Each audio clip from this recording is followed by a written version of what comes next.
بسم الله الرحمن الرحيم ومن أحسن قولا ممن دعا إلى الله وعمل صالحا وقال إنني من المسلمين. الحمد لله وحده والصلاة والسلام على من لا نبي بعده أما بعد فإن خير الحديث كتاب الله وخير الهدي هدي محمد صلى الله عليه وسلم وشر الأمور محدثاتها وكل محدثة بدعة وكل بدعة ضلالة وكل ضلالة في النار. সম্মানিত ভাইরা, আল্লাহ সুবহানাহু ওয়া তাআলা শুকরিয়া যে রব্বুল আলামিন আজকে আমাদেরকে আবারও এই প্রশ্নোত্তর আলোচনায় বসার তৌফিক দিয়েছেন। আমরা বলি আলহামদুলিল্লাহ। আজকে আমার কাছে অনেকগুলো প্রশ্ন আছে, আমি খুব সংক্ষেপে মূল কথাটুকু বলে সামনের দিকে চলে যাব ইনশাল্লাহ। বিস্তারিত আজকে বলতে পারবো না, অনেকগুলো প্রশ্ন আছে। আমাদের একজন ভাই প্রশ্ন করেছেন, আমরা শুনে থাকি জান্নাতে হুর আছে, একজন পুরুষ কতটি হুর পাবে? জি, একজন পুরুষ কতজন হুর পাবে এই ব্যাপারে হাদিসের মধ্যে আপনার 70 এই শব্দের উল্লেখ বিভিন্ন হাদিসে এসছে। 70-এর শব্দ, 70 জন হুর পাবে এরকম এই কথা বলে বিভিন্ন হাদিসে এসছে। আর কোরআনে একটি কমন কথা আছে, সেটি হচ্ছে ওয়ালাকুম ফিহা মা তাশতাহি আনফুসুকুম ওয়ালাকুম ফিহা মা তাদউন। জান্নাতে যাওয়ার পর একজন ব্যক্তির অন্তর, মন যা কামনা করবে, যেভাবে চাবে, আল্লাহ সুবহানাহু ওয়া তাআলা তাকে তাই দিবেন।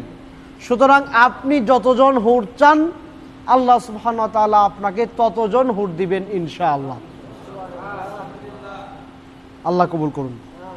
আচ্ছা, আরেকজন ভাই বলেছেন যে অপবিত্র অবস্থায় কোরআন স্পর্শ করা যাবে কি?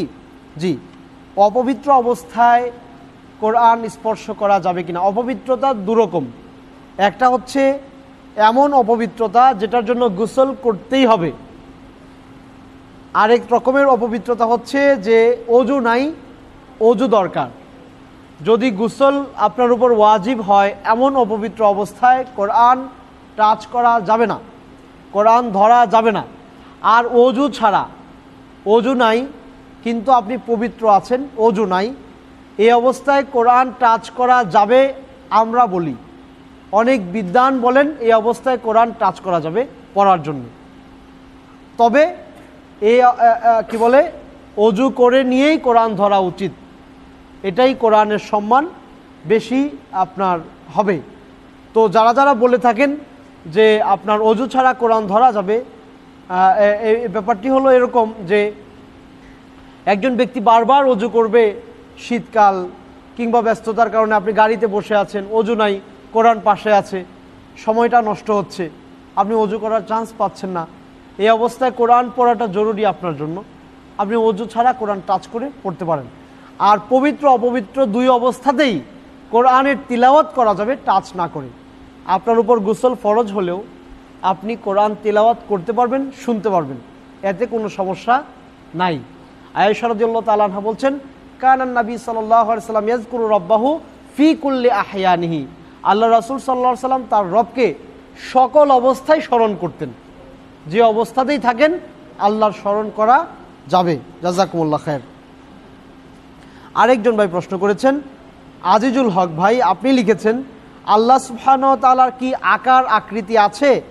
জি, আল্লাহ সুবহানাহু ওয়া তাআলার আকার আছে, এই মর্মে কোরআনে অসংখ্য আয়াত আছে, হাদিসে অনেকভাবে বলা আছে। যেমন কোরআনে আল্লাহ সুবহানাহু ওয়া তাআলা বলছেন, কুল্লু মান আলাইহা ফান ওয়া ইয়াবকা ওয়াজহু রাব্বিকা যুল জালালি ওয়াল ইকরাম। সূরা রহমানে আল্লাহ বলছেন, কিয়ামতের দিন সব কিছুই ধ্বংস হয়ে যাবে, শুধু আল্লাহ সুবহানাহু ওয়া তাআলার ওয়াজহ, ওয়াজহ মানে হচ্ছে চেহারা। যেমন ফাগসিলু উজুহাকুম, তোমরা তোমাদের চেহারাগুলোকে ধুয়ে নিবে ওজুর সময়ে, তাহলে ওয়াজহুন মানে চেহারা, আল্লাহর চেহারা আছে। আল্লাহ সুবহানাহু ওয়া তাআলা পবিত্র কোরআনের সূরা ফাতহে বলছেন, ইয়াদুল্লাহি ফাওকা আইদিহিম লাকাদ রাদিয়াল্লাহু আনিল মুমিনিনা ইয ইউবাইউনাকা তাহতা শাজার। আল্লাহ সুবহানাহু ওয়া তাআলা ওই লোকদের উপর সন্তুষ্ট ছিলেন যারা গাছের নিচে বায়াত করেছিল, উসমান হত্যার প্রতিশোধের বায়াত। ইয়াদুল্লাহি ফাওকা আইদিহিম, তাদের হাতের উপর আল্লাহর হাত ছিল। তাহলে আল্লাহ কোরআনে বলছেন আল্লাহর চেহারা আছে, আল্লাহর হাত আছে। হ্যাঁ, হাদিসে আল্লাহ রাসূল বলছেন যে জাহান্নামকে আল্লাহ সুবহানাহু ওয়া তাআলা, কোরআনেরই আয়াত, জিজ্ঞেস করবেন আল্লাহ হালিম তালাত, তুমি কি পূর্ণ হয়েছ?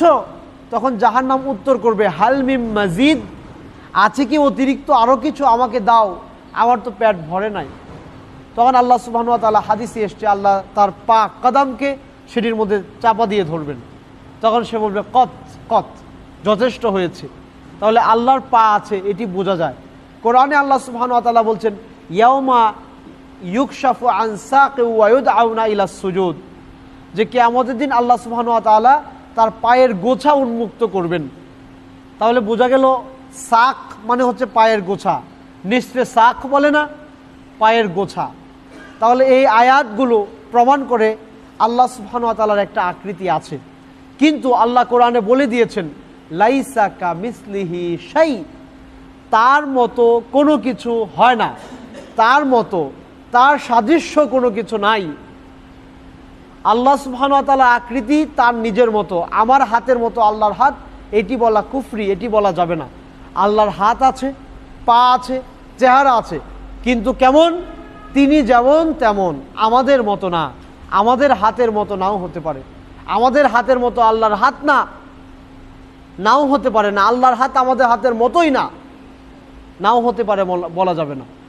কারণ আল্লাহ বলেছেন লাইসা কামিসলিহি শাই, তার সাদৃশ্য কোনো কিছু নাই। এজন্য আল্লাহর আকৃতি আছে, এটি আমরা বিশ্বাস করি, কিন্তু কেমন সেটি আল্লাহ সুবহানাহু ওয়া তাআলা অনেক ভালো জানেন। আরও অনেকগুলো প্রশ্ন আছে, আমি একটি করে নিচ্ছি যারা বেশি প্রশ্ন করেছেন। আসসালামু আলাইকুম ওয়া রাহমাতুল্লাহ। ওয়া আলাইকুম সালাম। আমাদের ভাইয়েরা সালাত আদায় করতে গিয়ে আরবিতে কিংবা বাংলায় নিয়ত করেন, তা কি ইমাম আবু হানিফা রাহিমাহুল্লাহ কোনো কিতাবে উল্লেখ করেছেন বা উল্লেখ আছে, অথবা এর উৎপত্তি কোত্থেকে হয়েছে? জি, জাযাকুমুল্লাহ খায়ের। সালাতের মধ্যে নিয়ত করা ওয়াজিব, নিয়ত করতেই হবে, ফরজ, নিয়ত ছাড়া সালাত হবে না। এখন নিয়তটা কি করতে হয় না নিয়ত পড়তে হয়? নিয়ত করতে হয়, নিয়ত পড়তে হয় না। এটি মনে রাখলেই সলিউশন চলে আসে। নিয়তটা করতে হয়, নিয়ত পড়তে হয় না। আমাদের সমাজে নিয়ত পড়া হয়, পড়ে। এটি ইমাম আবু হানিফা কোথাও বলেন নাই। ইমাম আবু হানিফা কোনো গ্রন্থই লিখে যান নাই। ইমাম আবু হানিফার লিখিত কোনো গ্রন্থ নাই। উনি মারা যাওয়ার পরে, অনেক পরে গ্রন্থ লেখা হয়েছে। আর এটার উৎপত্তি হয়েছে কায়দায়ে বগদাদি, আল কায়দা। আমরা যে ছোটোবেলা কায়দা পড়েছি, কায়দা বলে, কায়দা বগদাদির লেখক, উনি এটা কায়দাতে ইনক্লুড করেছেন। এরপর এখান থেকে পাঞ্জেখানা, ওজিফা, নামাজ শিক্ষা, এই যে রাস্তাঘাটে বই বিক্রি হয়, তারাও সেখান থেকে সংকলন করেছে। এগুলোর কোনো উৎপত্তি নাই। নিয়ত আপনি মনে মনে ইন্টেনশন ক্লিয়ার থাকবে, আপনি কোন ওয়াক্তের সালাত পড়ছেন।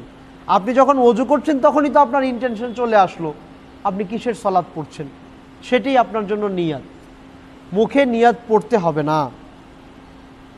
জি, আরেকজন ভাই বলেছেন, একজন ইমাম ছুটিতে বাড়িতে যাওয়ার সময় এমন একজন হুজুরকে নামাজের দায়িত্ব দিয়ে যান যিনি সারা রাত জেগে বিশ্বকাপ খেলা দেখেন, তার পেছনে নামাজ হবে কি?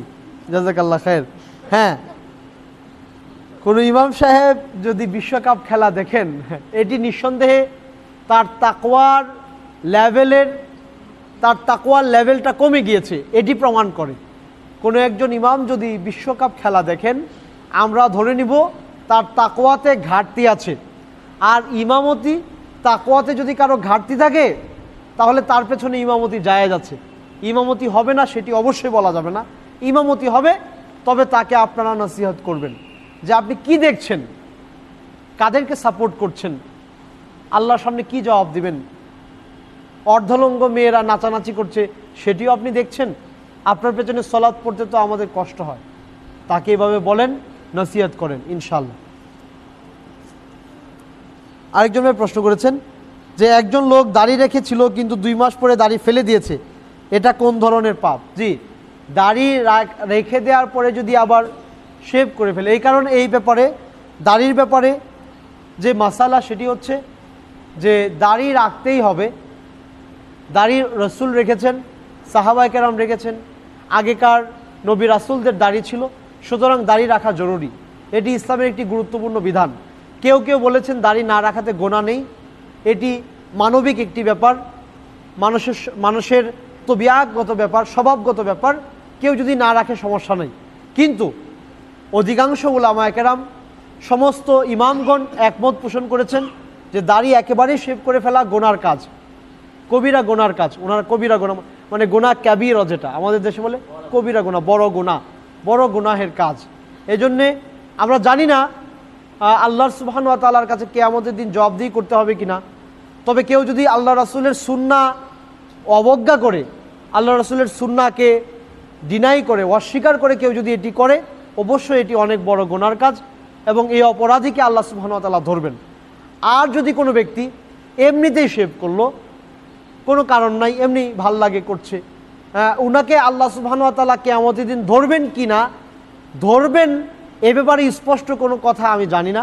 তবে ধরতেও পারেন, যেহেতু আল্লাহ রাসূল দাড়ি কাটেননি, দাড়ি শেভ করেননি। এবং এখানে গুরুত্বপূর্ণ একটি হাদিস এসছে যে আল্লাহ রাসূলের কাছে একদিন ওই আপনার পৌত্তলিক বলা যায় বলতে, তারাও মুশরিক কয়েকজন এসেছিল, সম্ভবত তারা খ্রিস্টিয়ান ছিল। আসার পর আল্লাহ রাসূল দেখলেন তারা শেভ করা। তখন উনি জিজ্ঞেস করলেন, তোমাদের চেহারার এই অবস্থা কেন? তখন তারা বললেন যে আমাদের যিনি দায়িত্বশীল আছেন, যিনি আমাদের লিডার, তিনি আমাদেরকে আদেশ করেছেন আমরা যেন কি করি, শেভ করে ফেলি, দাড়িকে মুন্ডন করে ফেলি। তখন আল্লাহ রাসূল বলছেন যে আমার রব আমাকে আদেশ করেছেন আমি যেন দাড়িকে ছেড়ে দেই। এই হাদিস থেকে বোঝা যায় যে দাড়ি রাখার গুরুত্ব কত বেশি। এজন্য অবশ্যই দাড়ি রাখা উচিত। একদম শেভ করে ফেলা গুনাহের কাজ। আল্লাহ সুবহানাহু ওয়া তাআলা আমাদেরকে রহম করুন, আমিন।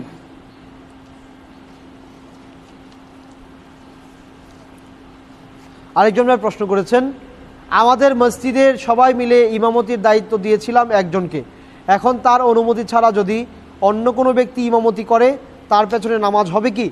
জি, ইমাম উপস্থিত থাকার পরে অন্য কোনো ব্যক্তি যদি জোর করে ইমামতি করতে চায় তার পেছনে সালাত আদায় করা যাবে না, কারণ তিনি সমাজের শান্তি শৃঙ্খলা বিনষ্টের জন্য দায়ী। উনি হচ্ছেন ফাত্তান, ফিতনাবাজ। এই ফিতনাবাজের পেছনে সালাত আদায় করা ঠিক হবে না। বরং আপনারা যাকে ইমাম নিয়োগ করেছেন তার যোগ্যতার জন্য ওই ব্যক্তির পেছনে আপনারা সালাত আদায় করবেন ইনশাআল্লাহ। যে আমাদের তাজউদ্দিন ভাই একটি প্রশ্ন করেছেন, দুইটি প্রশ্ন করেছেন, আমি একটি প্রশ্ন নিচ্ছি। তিনি লিখেছেন, 4 মাযহাব সম্বন্ধে বিস্তারিত দলিল সহ বর্ণনা করবেন। মাযহাব মানা কি ফরজ বা ওয়াজিব? জি, বিস্তারিত বলা বলতে খুব ছোট্ট কথা, সেটি হচ্ছে যে মাযহাব হচ্ছে আপনার ইমামদের মত। ইমামরা ইসলামের মৌলিক কোনো বিষয়ে দ্বিমত পোষণ করেন নাই। আল্লাহ কয়জন বলেন না আপনারা? আল্লাহ কয়জন? রসুল কয়জন? ফজরের সালাত কয় রাকাত? জোহরের সালাত কয় রাকাত? এক রাকাতে কয়টা সিজদা হবে? এক রাকাতে কয়টা রুকু হবে? কোন দিকে ফিরে সালাত আদায় করতে হবে? হজ কয়বার বছরে? সিয়াম বছরে কয়বার? সিয়াম কখন থেকে কখন পালন করতে হবে? সুবহে সাদিক থেকে সূর্যাস্ত পর্যন্ত। এই ব্যাপারগুলো যে বললাম, এই ব্যাপারে কোনো ইমামের মধ্যে দ্বিমত আছে? আছে? জোরে বলেন, আছে? নাই। ইখতিলাফ হচ্ছে ছোট ছোট বিষয়ে।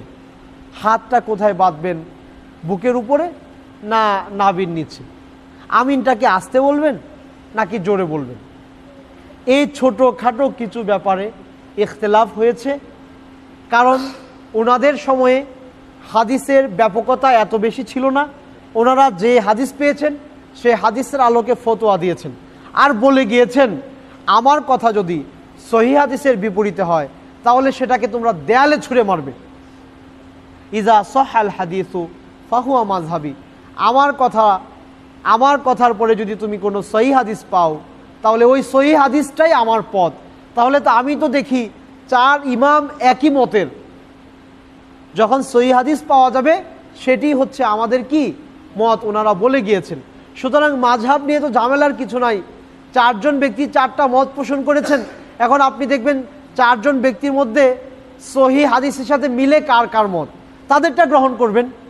আর যাদেরটা মিলবে না, ওনারা বলেছেন সহিহ হাদিসের কথাটাই আমার মত, তাহলে ওনার কথা যদি আপনি মানতে চান তাহলে সহিটাই তো আপনাকে মানতে হবে। আমাদের সমাজের লোকজনকে বোঝানো যায় না। কেন যে বোঝানো যায় না আমরা জানি না। এই জন্যে সঠিক কথা হলো, হাদিস যখন পেয়ে যাবেন তখন ওইটি মানবেন, ওইটি ইমাম সাহেবদের বক্তব্য।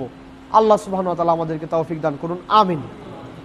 এখানে আরেকটি ব্যাপার, যে ইমামরা আপনার ইজতিহাদ করেছেন, চেষ্টা করেছেন, ওনার কাছে দলিল যতটুকু ছিল এই দলিলের ভিত্তিতে উনি ফতোয়া দিয়েছেন, ওনার এই জন্য কিন্তু উনি সওয়াব পাবেন। এই জন্য উনি আল্লাহর কাছে একটি সওয়াব পাবেন, যদিও কাজটা ভুল। কিন্তু আপনি ভুলের উপর আমল করবেন না, আপনি ভুলের উপর আমল করতে পারেন না। ওনার চেষ্টার জন্য উনি সওয়াব পেয়ে যাবেন, বাট আপনি সহিটা আমল করবেন।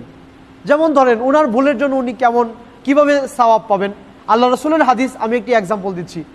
মরুভূমিতে একবার এক ভদ্রলোক হেঁটে যাচ্ছে, মুসাফির। তো যাওয়ার পরে আপনার রাত হয়ে গেল। এখন উনি চিন্তা করলেন যে রাতটা আমি এখানে কাটাই। তো রাত যাপন করবেন, ওনার উট বাঁধার মতো কোনো লাঠি আশপাশে পেলেন না। ওনার কাছে কয়েকটা লাঠি ছিল, তো উনি নিজের কাছ থেকে একটা লাঠি বের করে মাটিতে পুঁতলেন, এখানে উট বেঁধে উনি রাত যাপন করলেন। সকাল যখন হয়ে যাবে, উট যখন উটের রশি লাঠি থেকে আলাদা করলেন, তখন লাঠি যখন ওঠাবেন তখন উনি চিন্তা করলেন যে না, লাঠিটা আর ওঠাবো না, কারণ আমার কাছে তো লাঠি ছিল। আমার কোনো একজন ভাই যদি আসে, উনি এসে তো লাঠি পাবে না, এখানে যদি উনি রেস্ট নেয় উট বাঁধবে কোথায়? ওই ভাইয়ের জন্য আমি লাঠিটা রেখে যাচ্ছি। উনি চলে গেলেন। বলেন তো ওনার কি সওয়াব হবে না? অবশ্যই হবে। এর কিছুদিন পরে আরেকজন পথিক আসলেন। উনি আপনার সন্ধ্যার আগ মুহূর্ত, আবছা আবছা অন্ধকার পড়ছে, এমন সময় এই জায়গাটা ক্রস করছে। উনি দেখলেন যে একটা লাঠি এভাবে পুঁতে লাঠি দাঁড় করানো আছে। উনি কি করলেন, ওই লাঠিটা এখান থেকে খুললেন, খুলে লাঠিটা উনি ঢিল দিয়ে দূরে ফেলে দিলেন। ফেলে দিয়ে তারপর হেঁটে চলে গেলেন। উনি চিন্তা করলেন যে আমি তো সন্ধ্যার আগ মুহূর্তে এসে উপস্থিত হয়েছি, আমি লাঠিটা দেখে ফেলেছি। অন্ধকার রাতে যদি কেউ এদিক দিয়ে যায় আর এই লাঠির সাথে যদি তার মাথা বাড়ি লাগে, তাহলে তো মাথাই ফেটে যাবে। উনি এই লাঠি খুলে ঢিল দিয়ে ফেলে দিলেন। ওনার কি গুনাহ হবে? ওনার গুনাহ হবে? সওয়াব হবে না? তাহলে এটা হলো ইজতিহাদ। দুজনেরই ইন্টেনশন ছিল মানবতার খিদমা করা, কিন্তু দুরকমের চিন্তার কারণে কাজ কিন্তু উল্টা, কিন্তু সওয়াব দুজনেরই হবে ইনশাআল্লাহ। সুতরাং ইমামদের ব্যাপারে আমরা এই সিদ্ধান্তে উপনীত হতে যাচ্ছি যে ইমামরা যেভাবে সিদ্ধান্ত দিয়েছেন, উনি ওনার অবস্থান থেকে উনি ফতোয়া দিয়েছেন, এই জন্য উনি সওয়াব পাবেন, কারণ ওনার ইন্টেনশন ভালো ছিল। কিন্তু আমরা যারা আমল করতে যাব, সেই হাদিস চলে আসলে ওই ইমামের বক্তব্যের চেয়ে আল্লাহ রাসূল সাল্লাল্লাহু আলাইহি সাল্লামের বক্তব্য আমার কাছে বেশি প্রাধান্য পাবে, এবং আমি আল্লাহ রাসূলের বক্তব্যটাকেই গ্রহণ করব। আল্লাহ কোরআনে বলেছেন, ওয়া ইন তানাযাতুম ফি শাইইন ফারুদ্দুহু ইলাল্লাহি ওয়ার রাসূল। যখন তোমাদের মধ্যে মতানৈক্য তৈরি হবে কোনো বিষয়ে, তখন তোমরা আল্লাহ এবং তার রাসূলের দিকে ফিরিয়ে দাও, সলিউশন চলে আসবে ইনশাআল্লাহ। প্রিয় ভাইরা, আমি পরবর্তী প্রশ্নে যাচ্ছি। আমার মনে হয় আমার হাতে যে প্রশ্নগুলো ছিল আমি মোটামুটি উত্তর দিতে পেরেছি অল্প অল্প করে। এখন আসুন আমরা যে প্রশ্নগুলো আপনাদের থেকে শুনেছি এইমাত্র, এগুলোর উত্তর দিচ্ছি।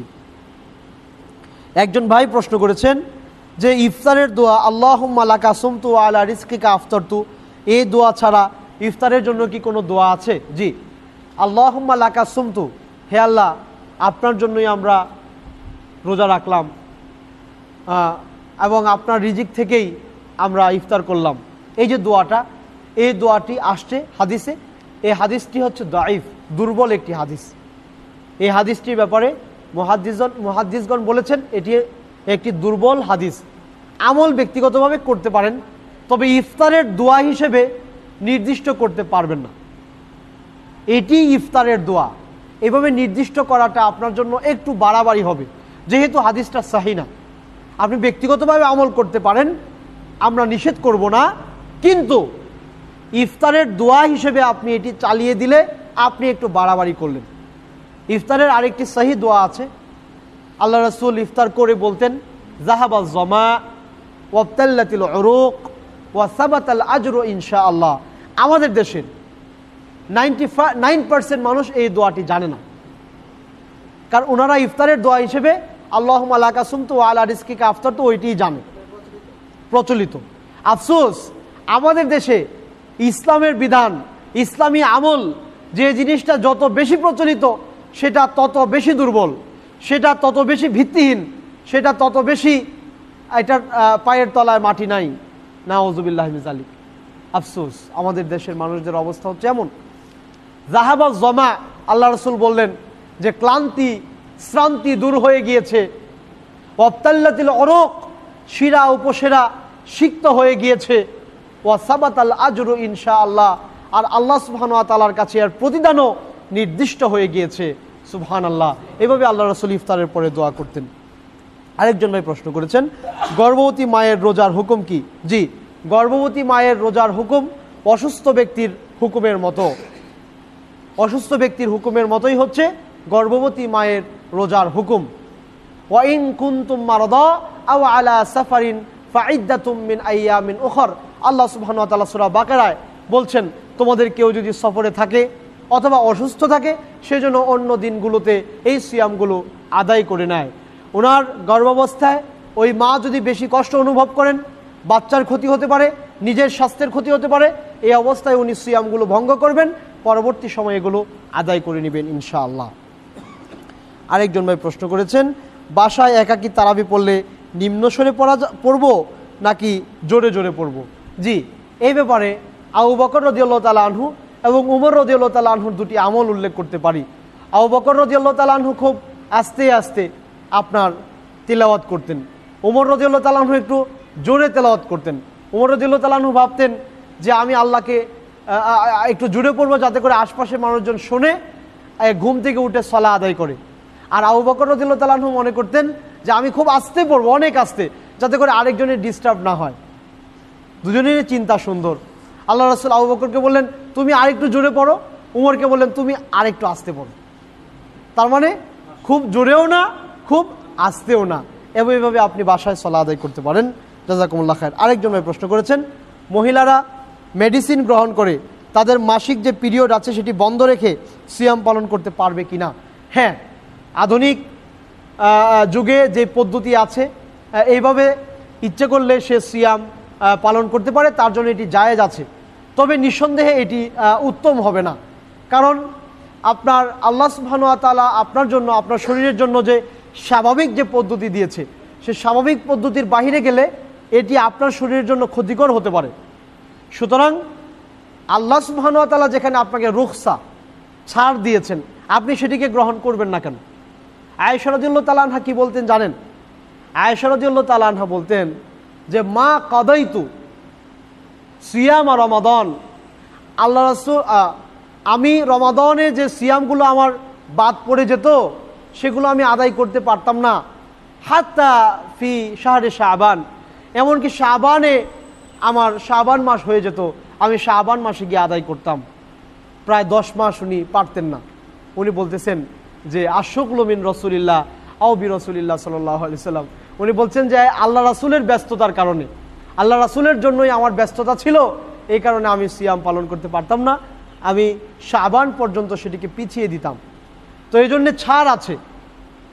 আল্লাহ রাসূলের স্ত্রী যদি শাবান পর্যন্ত বিলম্ব করে আদায় করতে পারে, আপনিও পারবেন। এই জন্যে জায়েজ আছে, জায়েজ হবে, তবে আপনি পরবর্তীতে করলেও সেটি ভালো হবে আপনার জন্য। আরেকজন ভাই প্রশ্ন করেছেন যে তাড়াহুড়া করে যে সমস্ত মসজিদে সালাত আদায় করা হয় সেখানে সালাত আদায় না করে বাড়িতে তারাবি আদায় করলে আদায় হবে কিনা? জি, যে সমস্ত মসজিদে তাড়াহুড়া করে সালাত আদায় করছে, ওই সমস্ত মসজিদে আপনি সালাত আদায় করতে যাবেন না। তাদেরকে বলেন আপনি ধীরস্থিরে সালাত আদায় করুন। যদি না মানে সেখানে যাওয়ার দরকার নেই, আপনি বাসায় ধীরস্থিরে আল্লাহর কোরআন তেলাওয়াত করেন, যে সূরাগুলো পারেন সেগুলো বারবার রিপিট করেন, সিজদায় গিয়ে 10 মিনিট 15 মিনিট সময় দেন, রুকুতে লম্বা সময় দেন। এটি আপনার জন্য অনেক বেশি আপনাকে উপকার দিবে ইনশাআল্লাহ, আপনার দুনিয়া এবং আখিরাতের জন্য। আল্লাহ সুবহানাহু ওয়া তাআলা জি, যদি তাড়াহুড়া করে সেখানে সালাত পড়া যাবে না, তাড়াহুড়া করে সালাত আদায় হবে না। তাড়াহুড়া যারা করছেন সালাতে, তাদের সালাত না হওয়ার সম্ভাবনাই বেশি। আল্লাহ আমাদেরকে তৌফিক দান করুন। আরেকজন ভাই প্রশ্ন করেছেন, সালাত আদায় করার সময় তাশাহুদে শাহাদাত আঙ্গুলি একবার নাড়াবো নাকি বারবার নাড়াতে থাকবো, এই ব্যাপারে একজন ভাই প্রশ্ন করেছেন। উনি আরেকটি প্রশ্ন করেছেন আমিন বলা সম্পর্কে, জোরে বলবেন নাকি আস্তে বলবেন। আমি দুটি প্রশ্নের উত্তরই দিচ্ছি। তাশাহুদের সময় একবার আশহাদু আল্লা ইলাহা ইল্লাল্লাহ এই সময় আঙ্গুল উঁচু করতে হবে, একবার করতে হবে, এরকম কোনো হাদিস আমি খুঁজে পাই নাই। হাদিসের মধ্যে যেটি পেয়েছি, কানা ইয়াতাহাররাকু ওয়া ইয়াদউ, আল্লাহ রাসূল তাশাহুদে দোয়া করতেন আর আঙ্গুল নাড়াতেন। কানা ইয়াদউ ওয়া ইয়াতাহাররাকু, তিনি দোয়া করতেন আর আঙ্গুল নাড়াতেন। তার মানে একবার যদি নাড়াতেন তাহলে তো তিনি বলা হতো না যে কানা ইয়াতাহাররাকু, তিনি নাড়াতেন, অতীতকালে চলমান। কানা ইয়াতাহাররাকু যদি আরবি ব্যাকরণ বুঝে থাকেন, যে অতীতকালে চলমান কাজ, তার মানে এটা একবার হতো না, অনেকবার হতো। এই হাদিসের ভিত্তিতে যারা বারবার নাড়াচ্ছেন তাদের দলিল। আর একবারই নাড়াতেন আর সেটা আশহাদু আল্লা ইলাহা ইল্লাল্লাহ এই সময়ে, এটার পক্ষে কোনো হাদিস আমরা খুঁজে পাই না। যারা করছেন তাদেরকে বলবেন যে আপনারা হাদিস পেশ করেন, যদি পেশ করে থাকে আমাকে জানাবেন, আমিও একবার ইনশাল্লাহ নাড়াবো ইনশাল্লাহ।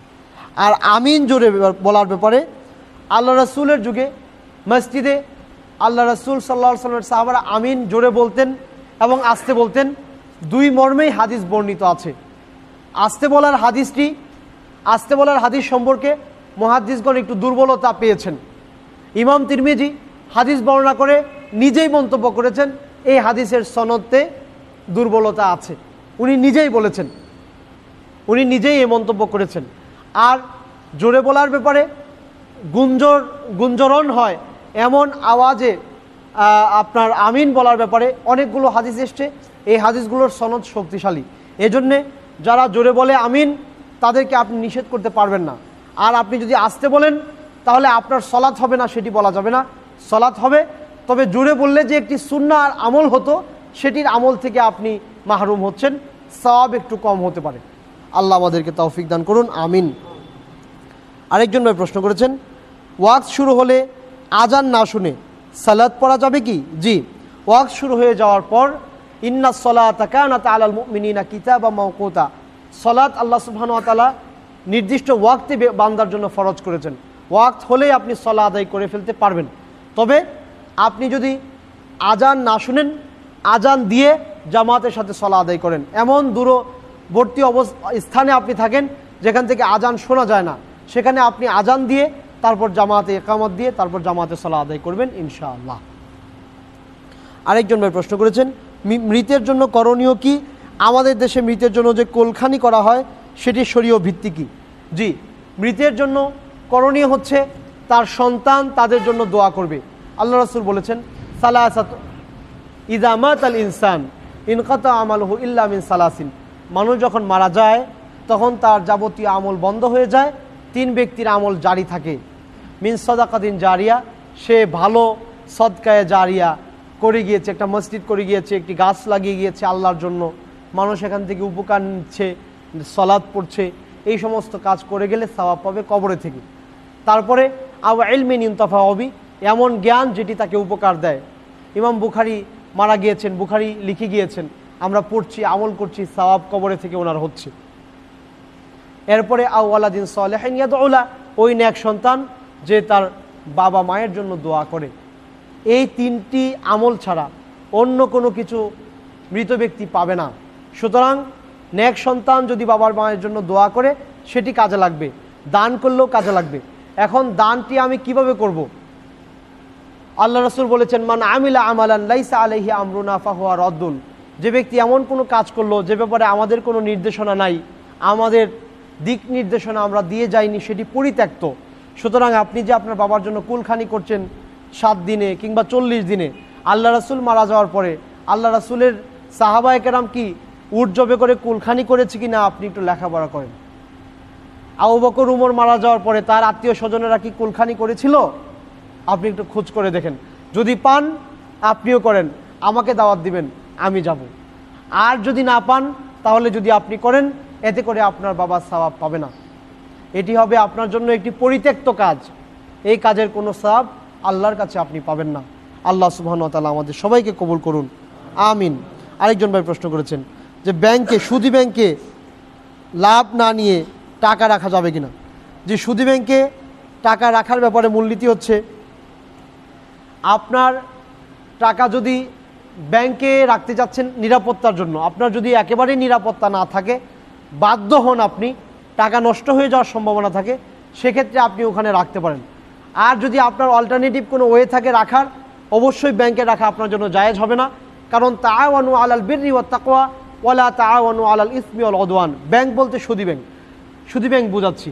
আল্লাহ কোরআনে বলেছেন যে তোমরা পরস্পরকে কল্যাণ এবং সওয়াবের কাজে একজন আরেকজনকে সাপোর্ট করো, সহযোগিতা করো, অকল্যাণের কাজে, গুনাহের কাজে একজন আরেকজনকে সহযোগিতা করো না। আপনি যে 10 লক্ষ টাকা ব্যাংকে রাখলেন, এই টাকা দিয়ে তারা সুদী ব্যবসা করছে, আপনি তাদেরকে সাপোর্ট দিচ্ছেন। এই জন্য আপনার যদি অল্টারনেটিভ কোনো ওয়ে থাকে, সুদী ব্যাংকে আপনি যাবেন না, আপনি ওই জায়গায় টাকাটুকু রাখবেন ইনশাআল্লাহ। আরেকজন ভাই প্রশ্ন করেছেন যে আসাদুল্লাহ গালিব সাহেব সলাতুর রাসূল নামে একটি বই লিখেছেন, সেটি কতটুকু গ্রহণযোগ্য? জি, আসাদুল্লাহ গালিব সাহেবের সবটুকু বই আমি পড়িনি, মোটামুটি অনেকটুকু, প্রায় অর্ধেকের বেশি পড়েছি আলহামদুলিল্লাহ। সময় পেলেই পড়ি, আমার কাছে খুব ভালো মনে হয়েছে। উনি তথ্যভিত্তিক আলোচনা করেছেন, 1-2 জায়গায় আমি একটু দ্বিমত পোষণ করেছি, আমার কাছে একটু মানে দ্বিমত লেগেছে, আর বাকি সবটুকুই ঠিক আছে। অবশ্যই একটি গ্রহণযোগ্য কিতাব, যেহেতু উনি ওই কিতাবে কোরআন এবং সুন্নাহ রেফারেন্স দিয়ে বই লিখেছেন। উনি নিজের মতের, নিজের চিন্তা সেখানে পেশ করেননি, নিজের চিন্তা যতটুকু কোরআনের সাথে মিলেছে, হাদিসের সাথে মিলেছে, উনি সেটিই করেছেন। সুতরাং ওনার কিতাব ফলো করা মানে হলো কোরআন সুন্নাহ রেফারেন্স দিয়ে যেহেতু উনি লিখেছেন, কোরআন সুন্নাহই ফলো করা। আল্লাহ সুবহানাহু ওয়া তাআলা আমাদেরকে তৌফিক দান করুন, আমিন। আরেকজন ভাই সর্বশেষ একটি প্রশ্ন, সাদাকাতুল ফিতর কতটুকু এবং কিভাবে আদায় করবেন? জি, সাদাকাতুল ফিতরের ব্যাপারে আল্লাহ রাসূলের হাদিস হচ্ছে একটু, সাদাকাতুল ফিতরের ব্যাপারে আল্লাহ রাসূল সাল্লাল্লাহু আলাইহি ওয়াসাল্লামের হাদিস হচ্ছে যে সাআন মিন তুআমিন আও সাআন মিন শাঈরিন আও সাআন মিন তামরিন, যে মিন কুল্লি আবদিন ওয়া হুররিন।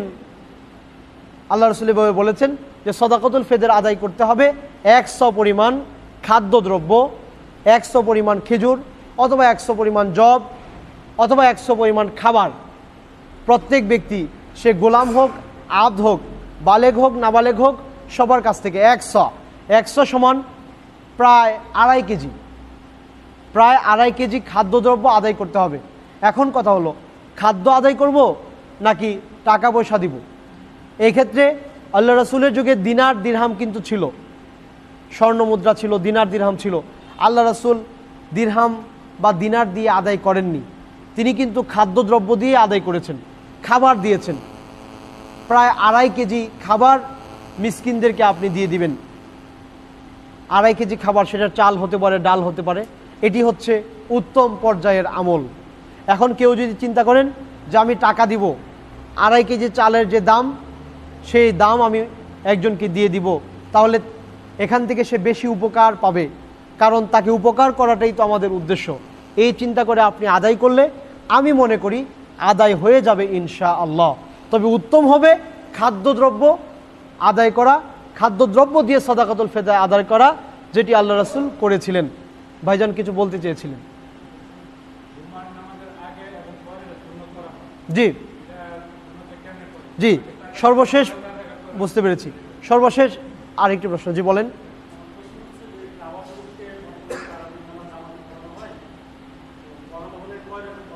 আচ্ছা, জি, জাযাকাল্লাহ খাইর। 2টি প্রশ্ন, জি বলেন। জি বলেন। জি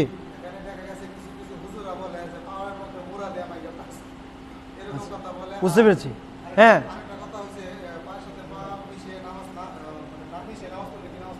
জি জাকাল।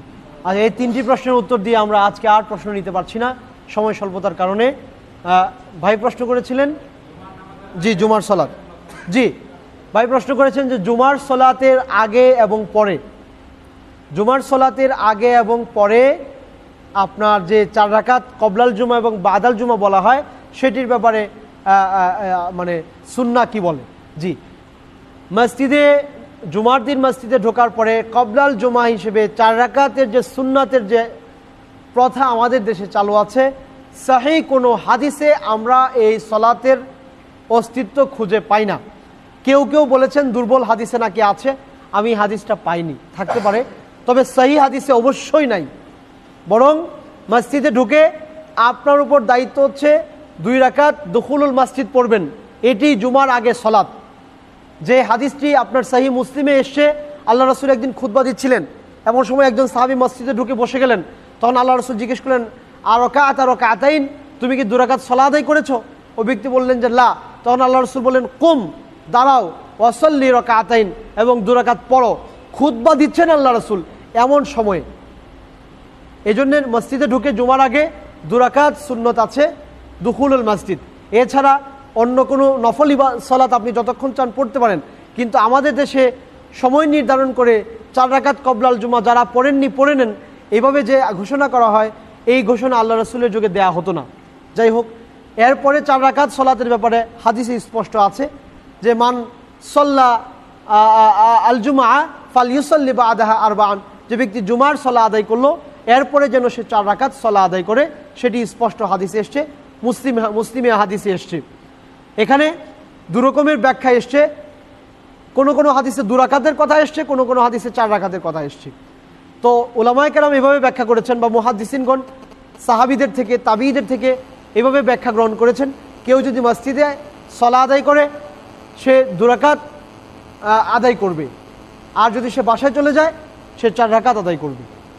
এইভাবে কেউ কেউ ব্যাখ্যা করেছেন। আল্লাহ সুবহানাহু ওয়া তাআলা আমাদেরকে এই সুন্নাহগুলো আমল করার তৌফিক দান করুন। আরেকজন ভাই প্রশ্ন করেছেন যে মক্কা বাইতুল্লাহতে কত রাকাত তারাবি চলছে। যে বাইতুল্লাহতে আমি তো আর রমজান মাসে কখনো মক্কায় যাইনি, আমি সরাসরি জানি না, তবে বর্তমানে আপনার লাইভ চ্যানেলের মাধ্যমে যেটা দেখা যায় যে 20 রাকাত তারাবি সেখানে আদায় হচ্ছে। 2 জন ইমাম পড়ছেন, প্রথম যিনি 10 রাকাত পড়ছেন তিনি 10 রাকাত আদায় করে চলে যাচ্ছেন, এরপরে আরেকজন ইমাম এসে 10 রাকাত পড়ছেন। আসলে মসজিদুল হারামে একসময় 40 রাকাতও আদায় হতো, 10 রাকাত 10 রাকাত 10 রাকাত করে। এর পেছনে কারণ হচ্ছে ওখানে সারা রাত মানুষের যাতায়াত আছে, সবসময় মানুষের আনাগোনা আছে, সবসময় মানুষ যাচ্ছে, এই জন্যে সেখানে এরকম বেশি সালাত আদায় হচ্ছে। তারাবির সালাতের রাকাত সম্পর্কে তো আমি এক জুমায় আলোচনায় বলেছি যে quantity doesn't fact, quality is the best. এখানে কত রাকাত পড়লেন সেটি ওরকম ধর্তব্য না, ধর্তব্য হচ্ছে আপনি কত চমৎকার করে পড়তে পারলেন। আল্লাহ আমাদেরকে তৌফিক দান করুন। জি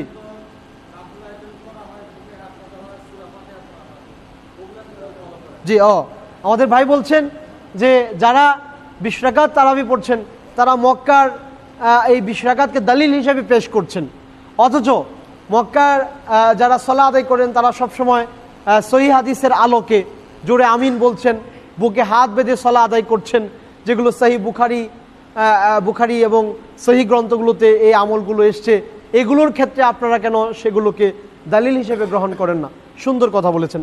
আমাদের সবটুকুকেই দলিল হিসেবে গ্রহণ করা উচিত যতটুকু সুন্নাহর আলোকে আমরা পাই, কোরআন এবং সুন্নাহর আলোকে। জাযাকাল্লাহ খায়ের। আরেকটি সর্বশেষ প্রশ্ন এক ভাই করেছেন যে সালাতে দাঁড়িয়ে পায়ের সাথে পা, কাঁধের সাথে কাঁধ মিলিয়ে দাঁড়াতে হবে কিনা, কেউ কেউ এটাকে বেয়াদবি মনে করেন। জি, আমাদের সমাজের মানুষদের ধারণা খেয়াল খুশি দিয়ে তো আর ইসলামের বিধান সাব্যস্ত হবে না। আল্লাহ রসুল বলেছেন সুদ্দুল খলাল, ফাঁক বন্ধ রাখো, ওয়ালা তাযারু ফুরুজাতিল লিশাইতান, শয়তানের জন্য জায়গা ছেড়ে দিও না, ফাঁকা রেখো না। লা তাখতালিফু ফাতাখতালিফা কুলুবুকুম, 2 জন ব্যক্তি সালাতের মাঝখানে যদি ফাঁক রাখে তাদের অন্তরের মধ্যে ফাটল সৃষ্টি হয়ে যাবে। আল্লাহ রসুল এভাবে গুরুত্ব আরোপ করেছেন। ওমর রাদিয়াল্লাহু তাআলা আনহুর সময়ে সাহাবীদেরকে আদেশ করা হতো যে পায়ের সাথে পা মিলিয়ে লাগিয়েছে কিনা সেটি পরীক্ষা করে দেখার জন্য সালাতের আগে। এত গুরুত্ব এটার। এখন আমাদের সমাজের মানুষেরা এই গুরুত্বপূর্ণ একটি সুন্নাহকে আমল করছে না। আমাদের যাদের চান্স আছে আমরা এটি আমল করব, সওয়াবের বেশি হকদার হব ইনশাল্লাহ। তবে পায়ের সাথে পা, কাঁধের সাথে কাঁধ মিলিয়ে না দাঁড়ালে সলা হবে না সেটি আমরা বলতে পারবো না, সলা আদায় হয়ে যাবে। তবে অবশ্যই অবশ্যই অবশ্যই আপনার সওয়াবে ঘাটতি আসবে। আমি একটি ছোট্ট এক্সাম্পল দিয়ে আমার আলোচনা শেষ করছি। মনে করেন একজন ছাত্র পরীক্ষার হলে আছে, একটি অ্যান্সার ধরেন 5 মার্কস, 10 মিনিট সময় লাগবে লিখতে, তার কাছে আধা ঘন্টা সময় আছে, সেই প্রশ্নের যথার্থ উত্তর তার জানা আছে, প্রশ্নের উত্তর জানা, আধা ঘন্টা সময় তার হাতে আছে, উত্তর লিখতে সময় লাগবে মাত্র 10 মিনিট। একজন বোকা ছাত্র যদি হয় সেও কি উত্তর না দিয়ে খাতা জমা দিয়ে চলে আসবে? কখনোই না। তাহলে আপনি সলাতে দাঁড়াচ্ছেন, রফউল ইয়াদাইন করা সহিহ হাদিস দ্বারা সাব্যস্ত, পায়ের সাথে পা, কাঁধের সাথে কাঁধ মিলিয়ে দাঁড়ানো সহিহ হাদিস দিয়ে সাব্যস্ত, জোরে আমিন বলা সহিহ হাদিস দিয়ে সাব্যস্ত। আপনি চাইলেই করতে পারছেন, সময়ও আছে, চান্সও আছে, তারপরেও একজন মুসল্লি, এটার জন্য আলাদা মার্কস, আলাদা সওয়াব আল্লাহ সুবহানাহু ওয়া তাআলা দিবেন, তারপরে একজন মুসল্লি ইচ্ছা করে এগুলো ছেড়ে দিচ্ছেন, তিনি কেমন বোকা মুসল্লি? আমাদের প্রশ্ন, একজন বোকা ছাত্রও তো মার্কসটা অ্যান্সার না করে চলে আসে না, আপনি কিভাবে এটি অ্যান্সার না করে চলে যাচ্ছেন? নিজের ব্যাপারে সতর্ক হন, নিজের আমলের ব্যাপারে সতর্ক হন। আল্লাহ সুবহানাহু ওয়া তাআলা আমাদের সবাইকে হক, পাশের ব্যক্তি যদি পা সরিয়ে নেয় তাহলে তাকে হাত ধরে টান দিবেন, যদি তিনি না চান তাহলে ওনাকে ছেড়ে দিবেন, কিছু করার নাই। আল্লাহ সুবহানাহু ওয়া তাআলা আমাদের সবাইকে হক মানার তৌফিক দান করেন, আমিন। আসসালামু আলাইকুম ওয়া রাহমাতুল্লাহি ওয়া বারাকাতুহু। সুবহানাকাল্লাহুম্মা বিহামদিক, আশহাদু আল্লা ইলাহা ইল্লা আনতা আস্তাগফিরুকা ওয়া আতুবু ইলাইক। আসসালামু আলাইকুম ওয়া রাহমাতুল্লাহ।